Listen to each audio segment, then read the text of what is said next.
Let's bring in the co-chair of the America First Policy Institute's Center for Law and Justice, former Florida Attorney General Pam Bondi, former DOD Chief of Staff Kash Patel, along with criminal defense attorney and federal litigator Vic Bajaj. Thank you all for coming on.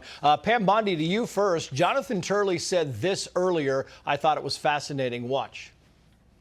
It's not good precedent, and I think that when people, perhaps some who are celebrating tonight, and the celebrations are occurring all around us, I think that some may look back at this and wonder what we've done, because there's great damage here.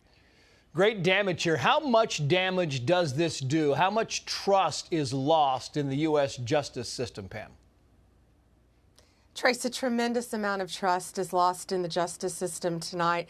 We all know that, and this judge has committed reversible error every step of the way throughout this trial. I'm convinced, I think all lawyers are convinced it will be reversed. But, you know, Trace, the American people see through it. DonaldJTrump.com shut down today because the internet crashed because so many Americans were donating. And it's back up and running now, and people were patient. And so people see what's happening around this country and what happened to him. But I fully agree with Professor Turley and what he said. It's a sad day for our justice system.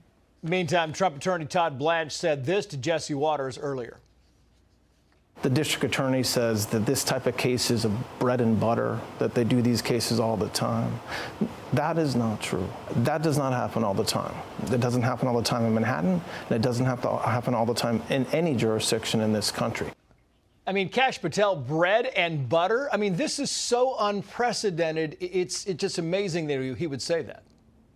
It's shockingly unconstitutional, Trace. It's great to be with you, and I'm here to announce on your show a measure that I'm working with Congress that should be Congress's bread and butter. And I'm calling for the subpoenas to be issued to Judge Merchant's daughter's company, who made $15+ million from the illicit information pouring out of her father's courtroom. I want to know the bank records, because money doesn't lie. I want to know how deep it is and how much of it went to the family and how much of it is going to the family after this false conviction. And then we need to investigate the FEC actual violations that this judge and his family conducted, because he should never have been overseeing this trial to begin with because of the illicit campaign money that was flowing through there, and the unconstitutional due process violations are only the beginning. So America is calling for accountability of our judicial system, and Congress is the only lever that has it, and I'm hoping for one or two brave members of Congress that I'm talking to issue those subpoenas ASAP.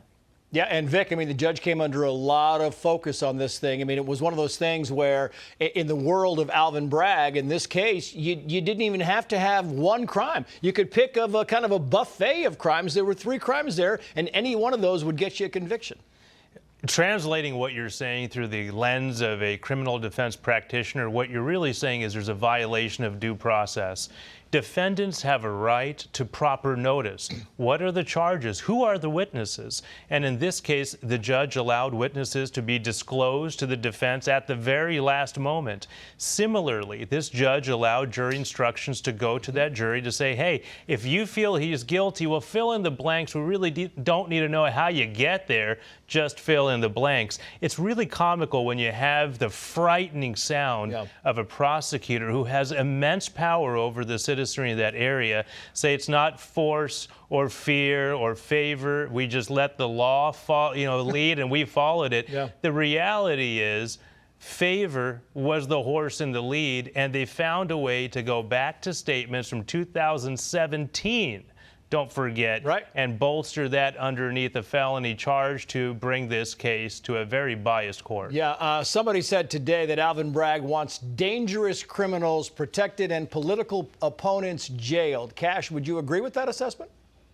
I'd say just look at the facts. Donald Trump is their political opponent, and they've been chasing Donald Trump since Alvin Bragg was running for office. Him and Letitia James actually campaigned and fundraised off the fact that they were going to prosecute and convict Donald Trump. Letitia James also hired Judge Merchant's wife to work as a prosecutor in her state attorney general's office. So they have completely weaponized the system of justice and done away with the rule of law. And one of the most irreversible errors that I saw occur in this courtroom violating due process was this judge gave a jury instruction that literally left the bottom of the envelope blank. It said you don't have to find unanimously beyond a reasonable doubt what the underlying felony is. You just have to find that you think he committed a crime. That is automatic reversible error, but these people don't care because all they want to do is weaponize justice and take a victory lap. Pam Bondi, is there a feeling that the Democrats stepped across a line here? Oh, of course they did. And again, Americans all over this country have been donating.